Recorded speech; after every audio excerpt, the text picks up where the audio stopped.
Is this the most misunderstood commandment? I might make an argument that it is. Do not take the name of the Lord your God in vain. I think typically when we hear that, what we think is when you stub your toe or when you're making some kind of deep exclamation and you go, oh my, and you say God's name rather than goodness or gracious or goodness gracious or some combination of all those things. Or if you, growing up in my house, if you were a little bit sketchy, you said gosh, because it sounded enough like God without being God itself. And you grew up in a private school, like you could get detention for swearing and using God's name in vain.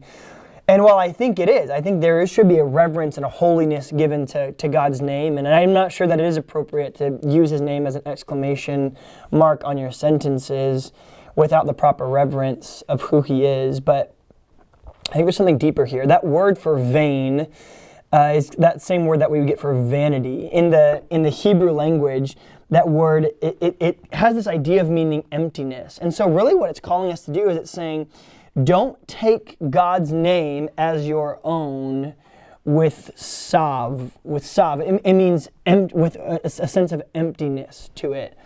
And here's what I think that's really getting at.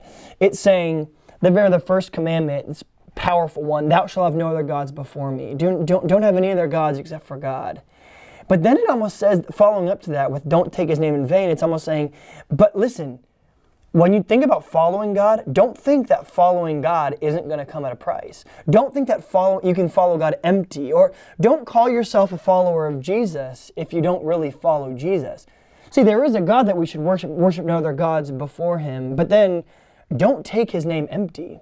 If you want to then, if his power and his righteousness is given to you, and you go, now I'm a child of God, and my last name is his last name, and now it's his blood coursing through my veins, the Bible seems to warn us here, don't do that lightly. See, the rest of the commandments that it gives you between honoring the Sabbath day and honoring your father and mother and not swearing and or not giving false testimony, that all proceeds from those first two things. First of all, do you get that God is the only God, and then do you get what the cost is to follow him? Don't take on the title of Christ with emptiness. It reminds me of a parable that Jesus gives in the New Testament, Luke chapter 14. It says this, suppose one of you wants to build a tower. Like, won't you first sit down and estimate the cost to see if you have enough money to complete it? Let's say you lay the foundation, but you're not able to finish it. Everyone who sees it will ridicule you, saying, this person began to build and wasn't able to finish. Suppose a king is about to go to war against another king. Won't he first sit down and consider whether he's able with 10,000 men to oppose the oncoming army with 20,000? Like, if he's not able, he will send a delegation and try to become diplomatic, try to structure a peace deal. In the same way, those of you who do not give up everything cannot be my disciples. So he's saying, it's essentially the same call as the book of Exodus.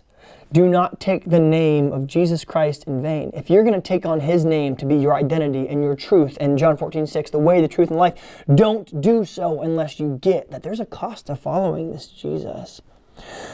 Don't take it on if you haven't considered the full cost of that. Then now it means that your life and your future and your past and your finances and your success and your career and your sexuality and your parenting and your marriage, everything now falls underneath the idea of what it means to follow Jesus. Do not take that name in vain. Do not think, I can just call myself a Christian for vanity's sake. That's what that word we use.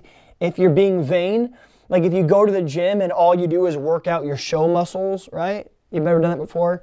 You're just, I'm going to get my biceps big and my triceps big, but you skip leg day. You don't worry about strengthening your back or your core. It's all about that your arms puff out of your shirt. Then it's all show, but you don't really have what they call go muscles or your support muscles. Jesus is saying you can't just write Christian on your Facebook profile or Christian on your Instagram bio or label yourself as a Christian without knowing that you don't just take that in vain. Now, while Jesus gave us the free gift of salvation, the free gift of his grace, the call and the response to that gift is to lay down your whole life. So don't take the Lord's name with emptiness. Don't take it in strict vanity.